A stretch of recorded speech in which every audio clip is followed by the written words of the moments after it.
Dari Markus 10 ayat 28 sampai 31.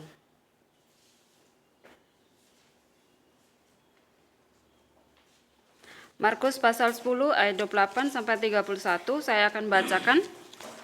Berkatalah Petrus kepada Yesus, "Kami ini telah meninggalkan segala sesuatu dan mengikut Engkau."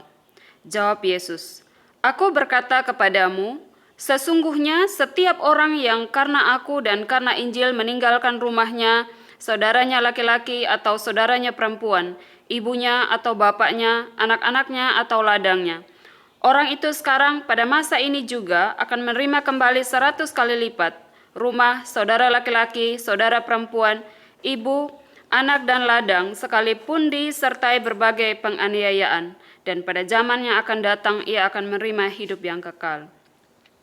Tetapi banyak orang yang terdahulu akan menjadi yang terakhir, dan yang terakhir akan menjadi yang terdahulu." Amin untuk pembacaan firman Tuhan. Bapak Ibu, tidak begitu nampak dengan jelas maksud Petrus ya ketika dia mengatakan demikian. Tetapi ada kemungkinan besar bahwa ini adalah sebuah perbandingan antara apa yang dilakukan oleh orang kaya yang di pasal ayat sebelumnya, di mana orang kaya ini ketika dia datang dan menanyakan apa yang harus dia lakukan untuk mendapatkan hidup yang kekal, lalu Tuhan mengatakan, "Jualah semua harta, semua apa yang kamu miliki." Namun orang kaya itu dikatakan dia begitu sedih, dia begitu kecewa karena dia sudah melakukan hal-hal yang baik, tetapi ketika disuruh oleh Tuhan untuk menjual apa yang dia punya, dia tidak mampu untuk melakukannya karena dia lebih mencintai apa yang dia punya daripada mengikut Tuhan. Dan di ayat yang kita baca tadi, di situ Petrus langsung bertanya kepada Tuhan, ya, langsung berkata kepada Tuhan, kepada Yesus, "Kami ini telah meninggalkan segala sesuatu dan mengikut Engkau." Di beberapa ahli mengatakan kita tidak tahu apakah ini sebuah pernyataan atau pertanyaan retorika ya, yang tidak membutuhkan jawaban, atau sekedar Petrus ini memberitahukan kepada Yesus bahwa kalau orang kaya tadi tidak bisa masuk ke surga karena dia tidak menjual semua apa yang dia punya seperti apa yang diminta oleh Tuhan. Sedangkan mereka para murid, Petrus sebagai mewakili para murid itu sudah meninggalkan semua pekerjaan mereka, termasuk semua apa yang mereka punya, dan mereka ikut Tuhan. Nah, sekarang pertanyaannya adalah, apakah yang kami dapat kira-kira demikiannya? Tetapi barangkali menurut saya saya lebih setuju kalau ini sebuah perbandingan. Markus berusaha untuk menyatakan bahwa di sini Markus ini menuliskan sebuah perbandingan bahwa ada orang kaya yang sudah melakukan hal-hal yang baik. Dia sudah berusaha untuk melakukan hal-hal yang bersifat moral ya sebenarnya. Tetapi ada hal yang lagi yang dia tidak bisa lakukan adalah menjual harta miliknya dan ikut Tuhan. Jadi di situ dia lebih mencintai apa yang dia punya daripada Tuhan Yesus. Dan di bagian lain juga dituliskan adalah ada para murid yang mengikut Tuhan dan mereka meninggalkan segala sesuatu yang mereka punya. Dan di sini seakan-akan Petrus ini mempertanyakan, kalau kami semua mengikut Tuhan, melayani Tuhan dan mengabdikan hidup kami kepada Tuhan, kira-kira kami dapat apa? Menariknya dalam bagian ini, yaitu perkataan Petrus tadi, dia katakan kami. Jadi itu mewakili semua para murid.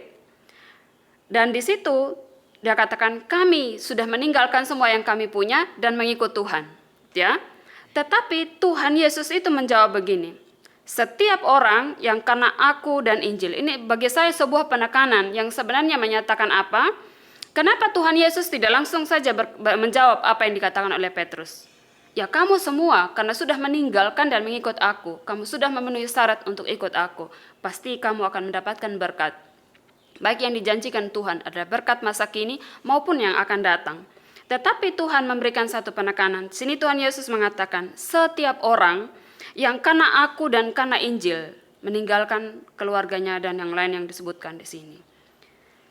Bagi saya hal ini adalah sebuah penekanan khusus karena pada waktu itu juga di situ sekalipun di situ ada murid-murid ya, semua murid-murid yang mengikut Tuhan meninggalkan semua seperti yang mereka sudah sebutkan ini.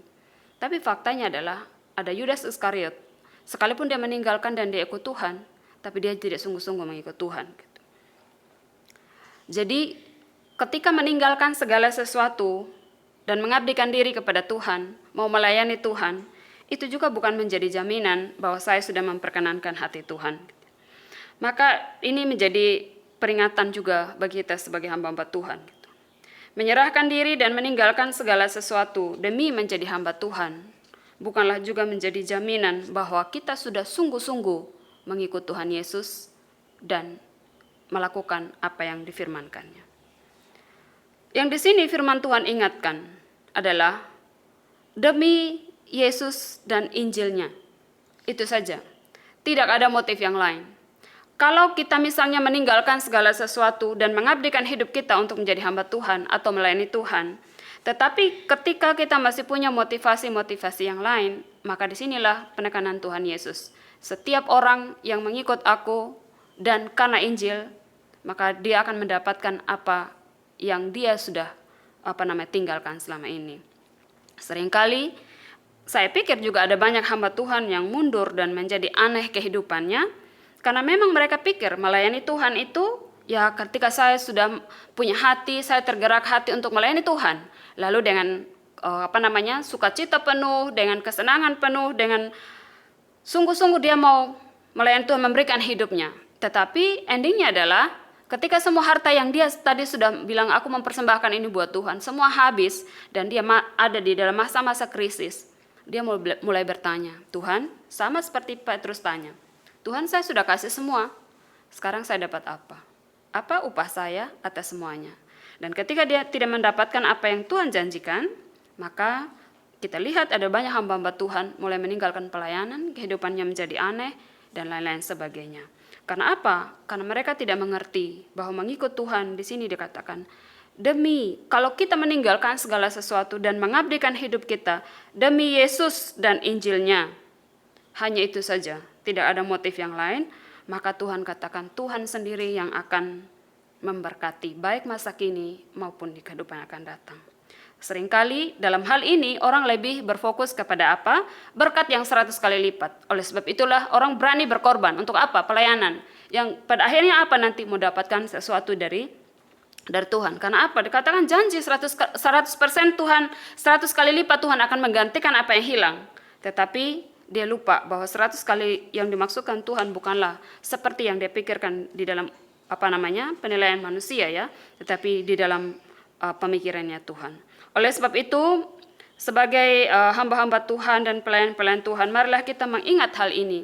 Ketika kita mengabdikan hidup kita bagi Tuhan dan kita mau melayani Tuhan khususnya di GKKR, marilah kita sungguh-sungguh mengingat bahwa semua kita lakukan karena Yesus dan Injilnya.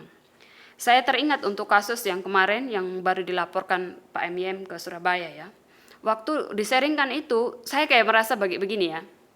Wah, ini susah berhadapan dengan hukum dan kita tahu di Indonesia ini ketidakadilan selalu kita temukan gitu ya. Lalu kalau misalnya mau pikir diri sendiri, saya sangat yakin bahwa tidak ada yang mau berkorban, yang mau capek dan mau bersusah-susah untuk memikirkan sesuatu yang sebenarnya juga tidak mendapatkan keuntungan bagi diri sendiri. Tapi ketika Pak Muri men-sharingkan begini, saya sudah sungguh-sungguh berdoa dan saya mengambil komitmen untuk melaporkan.